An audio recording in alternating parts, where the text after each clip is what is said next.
యజ్ఞోపవీత ధారణ చేసుకొని నూతన యజ్ఞోపవీత ధారణ చేసుకుని గృహస్థాశ్రమాన్ని స్వీకరించే ఘట్టం ఏర్పడుతుంది ఇప్పుడు. కాబట్టి అందరూ కూడా చెప్పండి.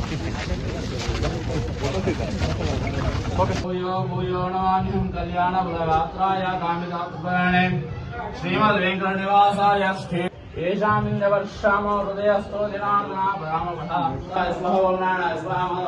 గోవిందాయ నమః విష్ణువే నమః శివాయ విక్రమాయ నమః వినోదినోదిస్యాం సహ కుటుంబానాం శ్రీ సీతారామచంద్ర స్వామి అర్చన మహంగరి శ్రీ శ్రీరామ రామాయ స్వామి గోవింద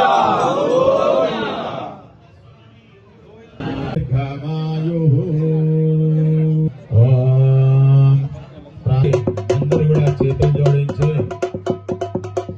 శ్రీ సీతారామచంద్ర నక్షత్ర పుష్టిభోజ సుమదగ్రవీరం ఇంద్రస్తో